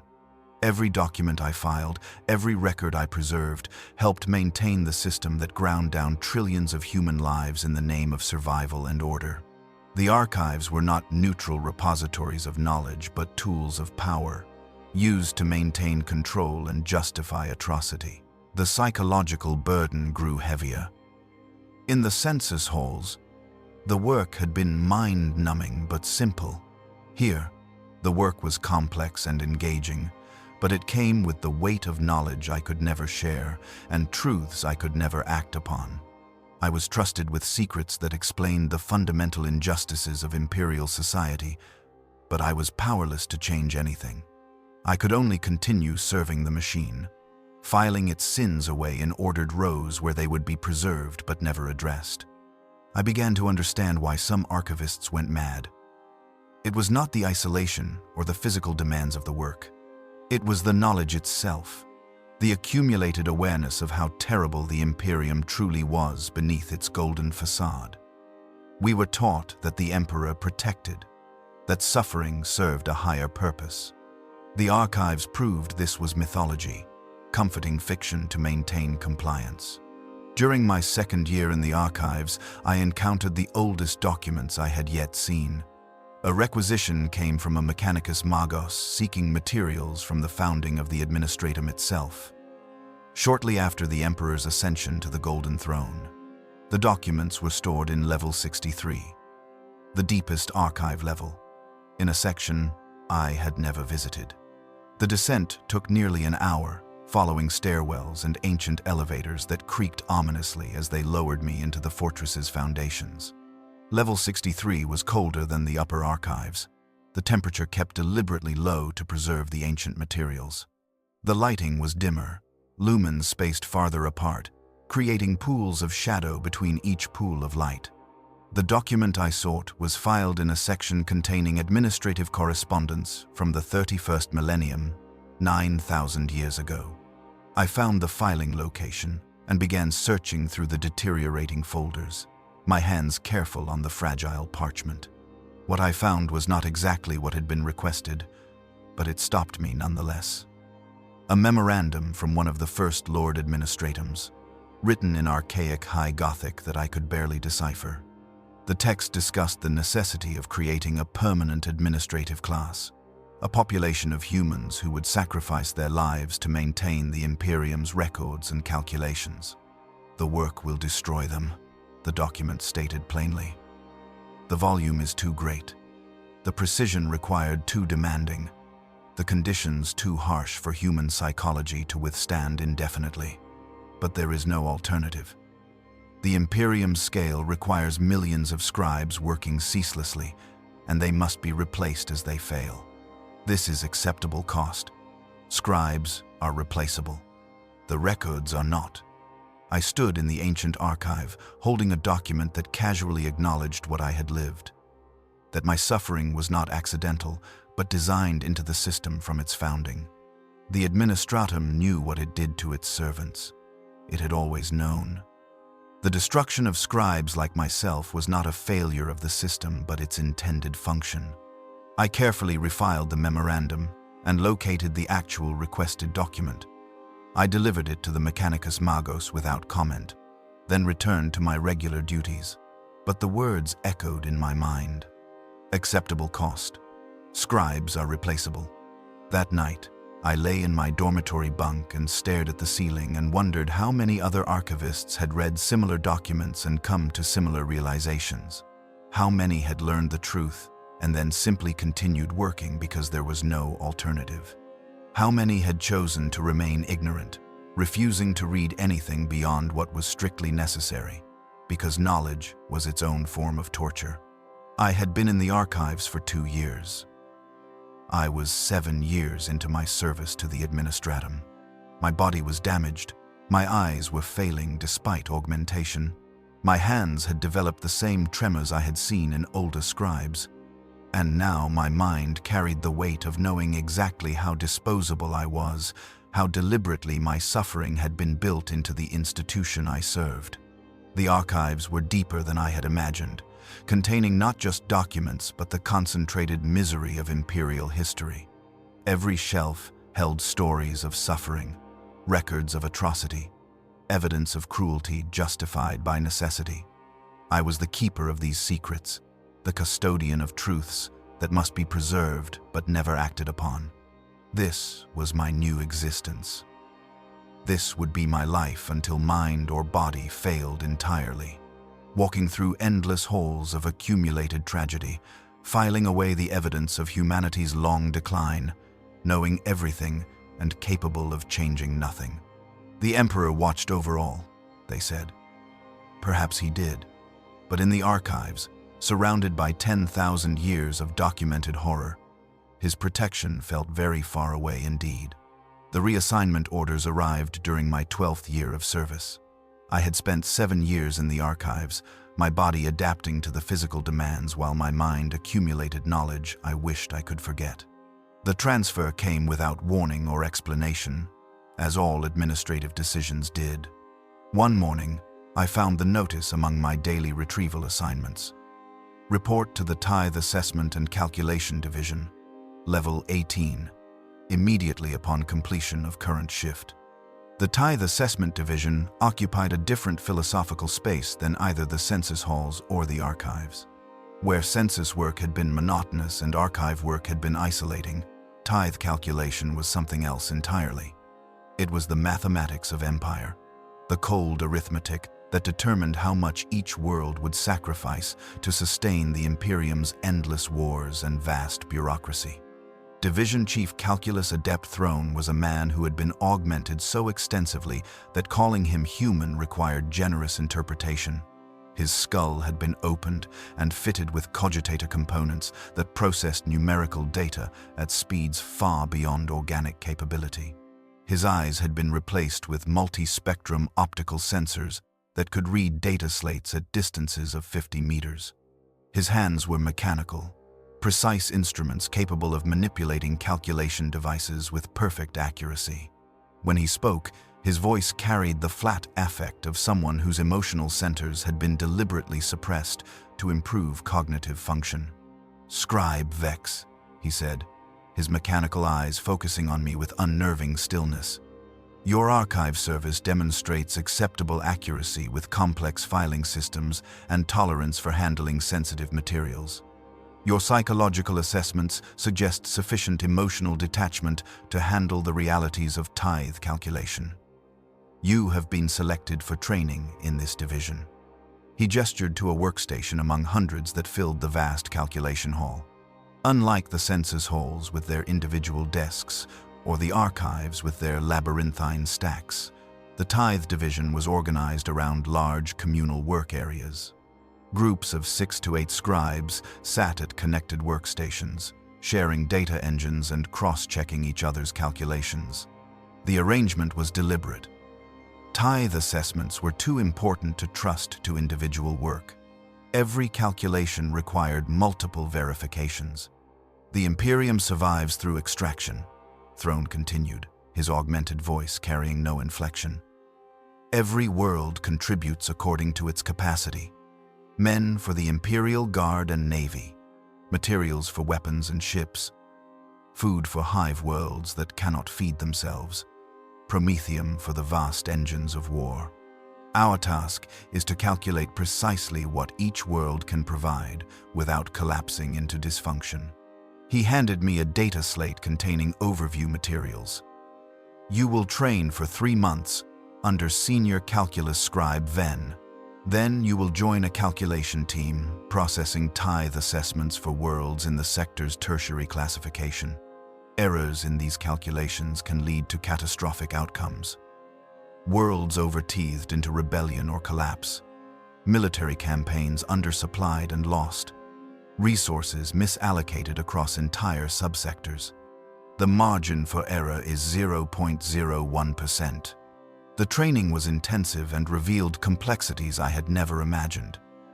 Tithe calculation was not simple arithmetic, but elaborate modeling that accounted for dozens of variables. Population, size and distribution, industrial capacity and technological level, agricultural output and climate stability, strategic importance and trade route access, historical compliance and cultural factors, military garrison strength and local threat levels. Each world's tithe was customized, calculated individually based on its specific circumstances, then adjusted to account for sector-wide needs and Imperium priorities. The process involved multiple calculation teams working independently, then comparing results to identify discrepancies that required resolution. Senior Calculus Scribe Ven was a woman of perhaps 40 years who had served in tithe calculation for 18 years. Unlike the augmented division chief, she remained largely organic, except for minor enhancements to visual acuity and numerical processing speed. She trained me with the careful precision of someone who understood that mistakes killed people, even if those deaths occurred light years away and years later. "The first principle," she explained during my initial training session, "is that every number represents lives.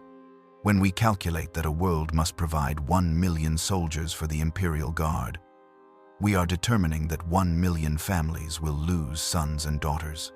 When we assess grain tithe requirements, we are calculating how close to starvation that world's population will live. We deal in abstractions, but the consequences are concrete."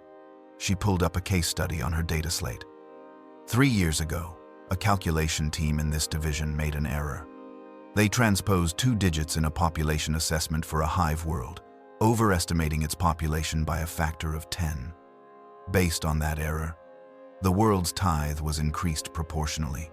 The world attempted to meet the impossible demand, stripping resources from essential services and infrastructure.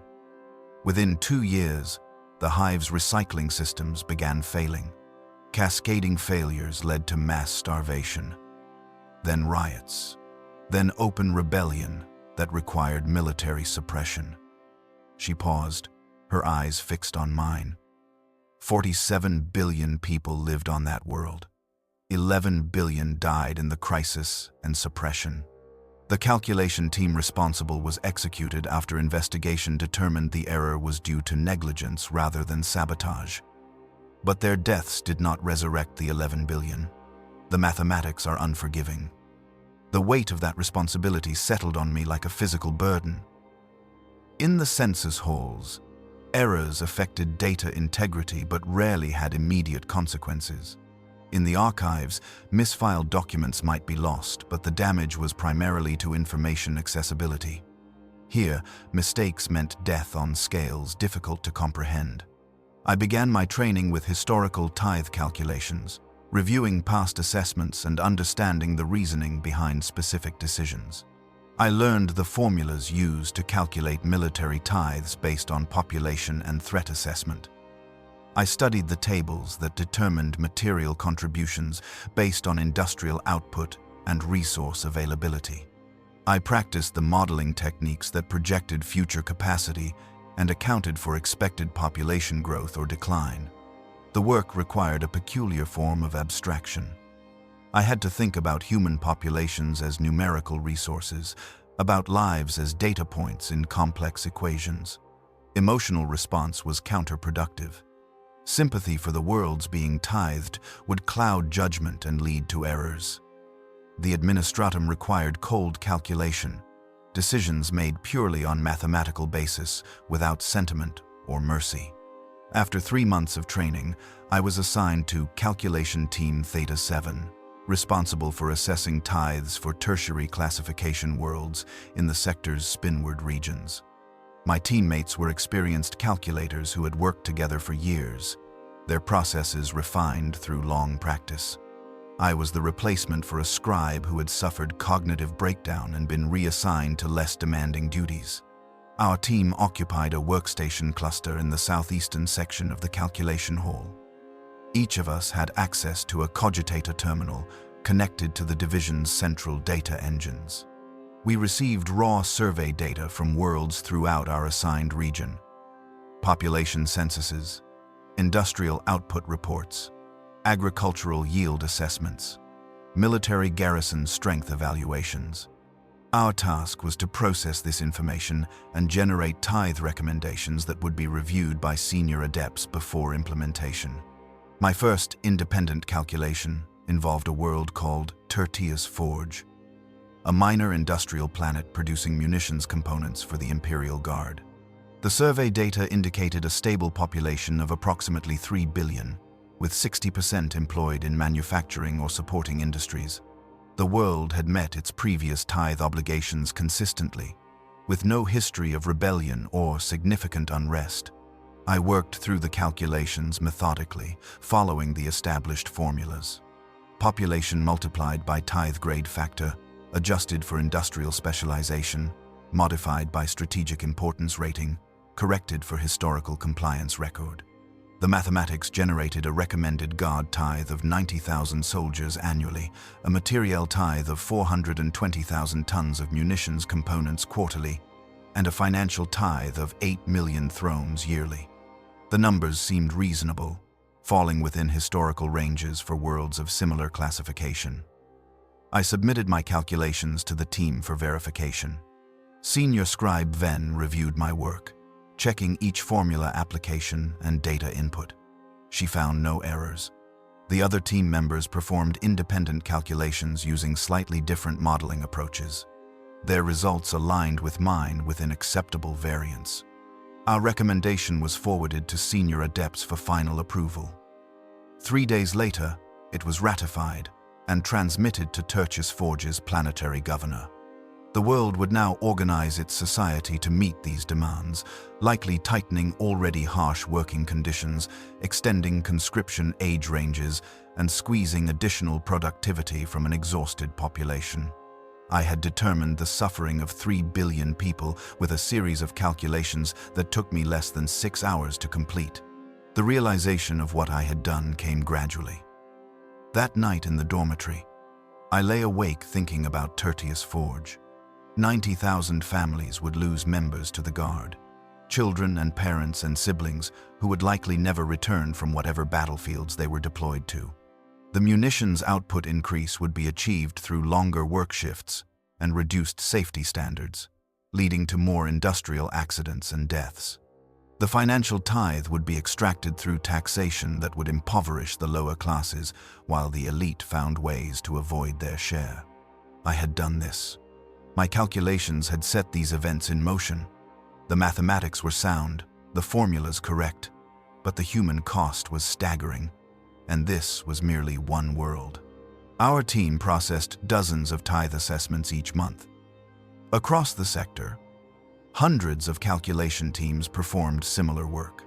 The accumulated suffering implied by our collective calculations was beyond my capacity to truly comprehend. Yet the alternative was worse, or so we were taught.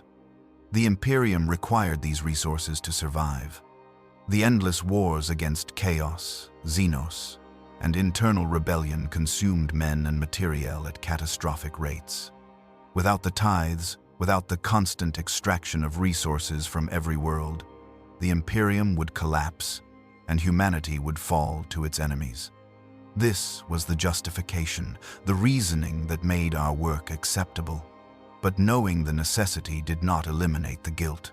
I carried the weight of my calculations like a physical burden, aware that I was inflicting suffering on people I would never meet, for purposes that seemed increasingly abstract.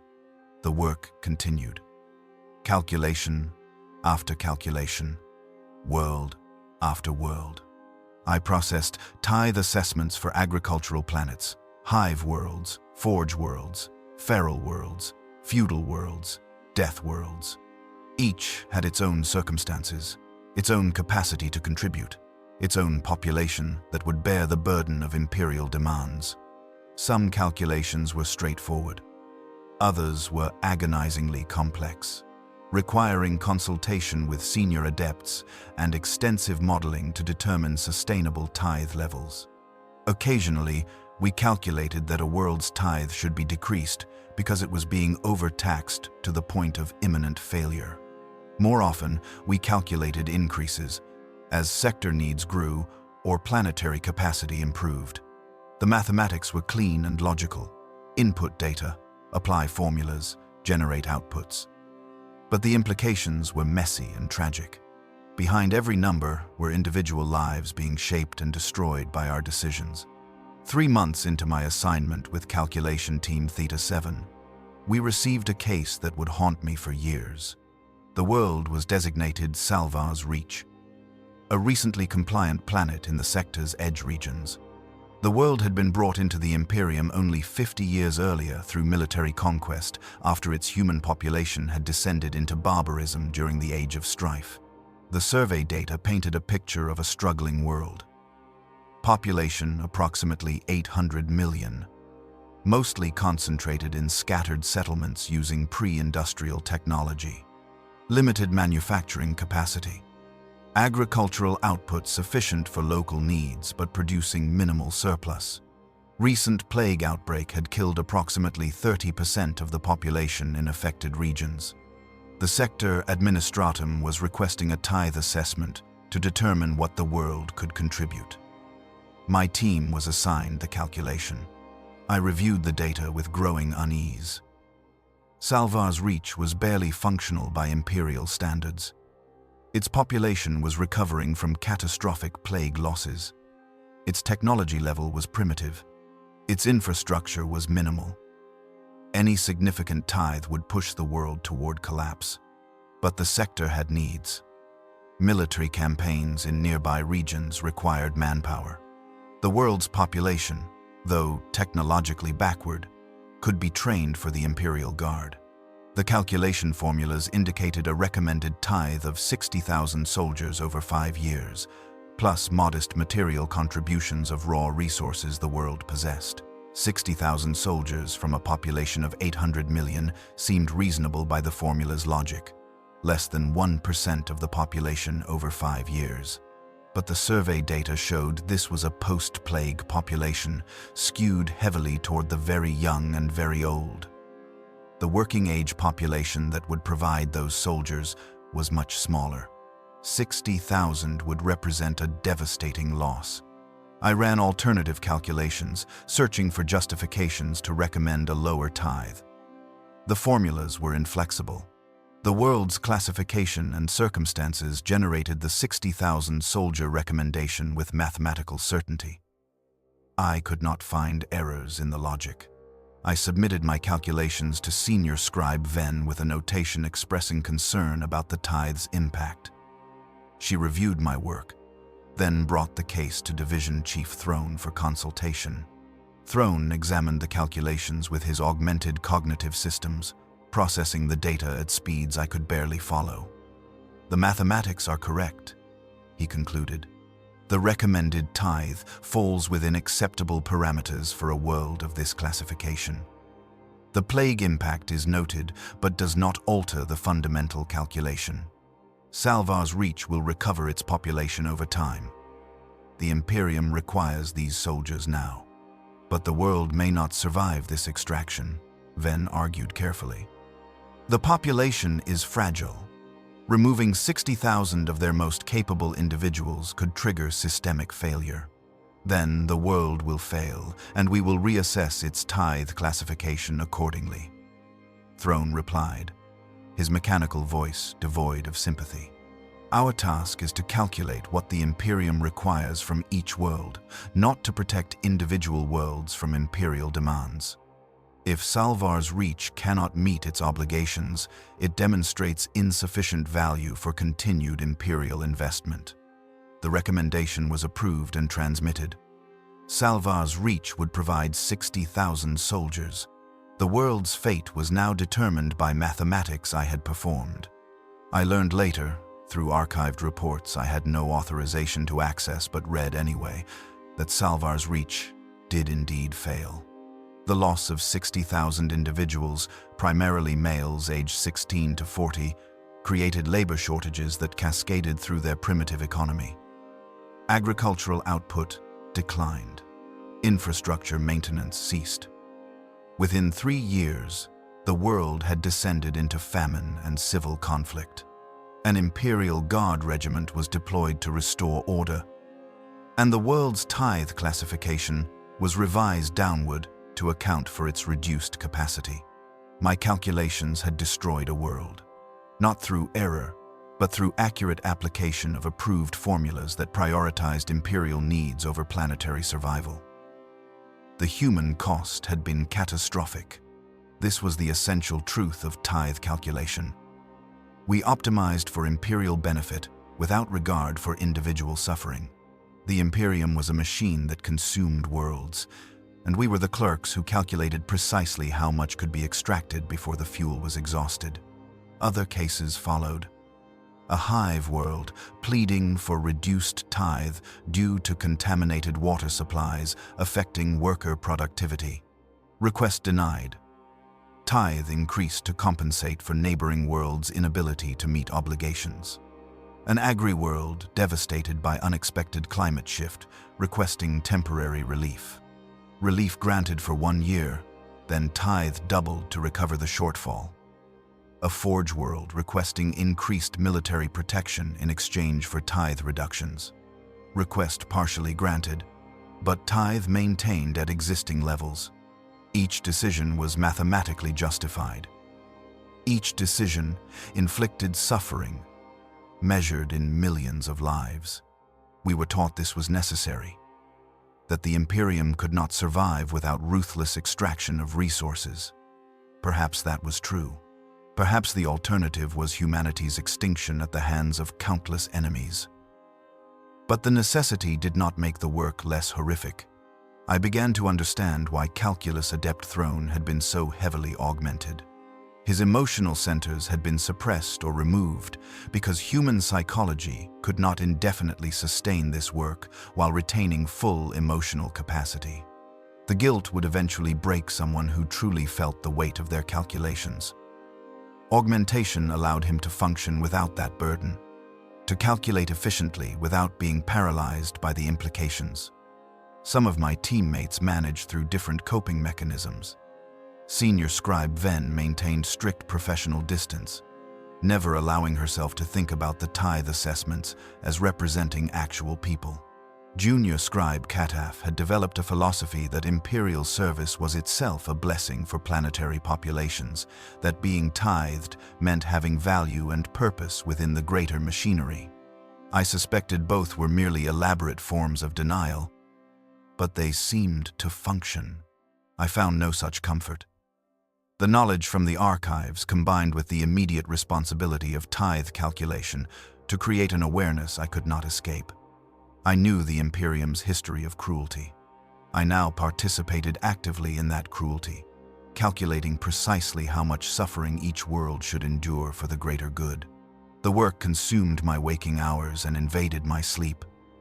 I dreamed of numbers expanding into faces, of calculation sheets stained with blood, of worlds burning while I adjusted variables in formulas.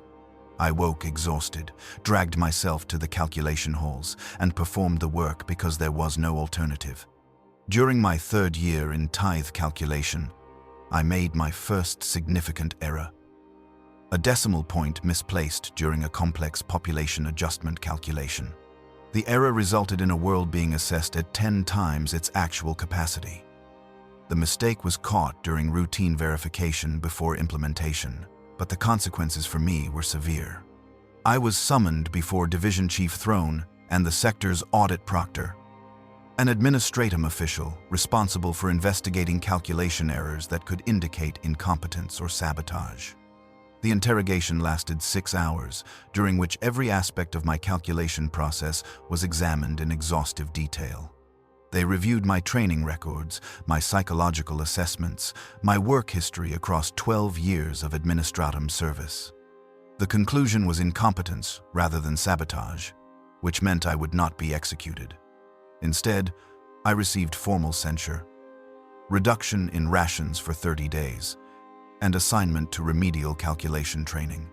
Most significantly, I was placed under enhanced monitoring, meaning every calculation I performed would now be independently verified by senior staff, essentially doubling the work required to process each assessment.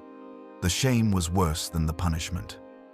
In 12 years of service, I had maintained acceptable accuracy despite the grinding conditions and psychological weight. This single error, caught before causing damage, marked me as unreliable.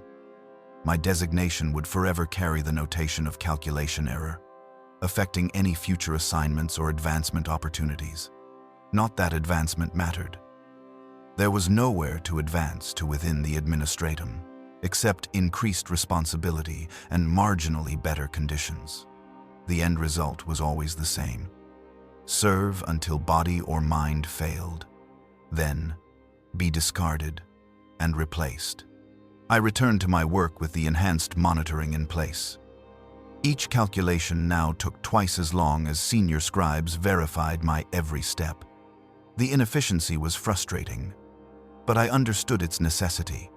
Tithe calculations were too important to risk on a scribe who had demonstrated fallibility. The years in the tithe assessment division accumulated. I was 28 years old chronologically, but felt decades older. My body bore the marks of 12 years of Administratum service.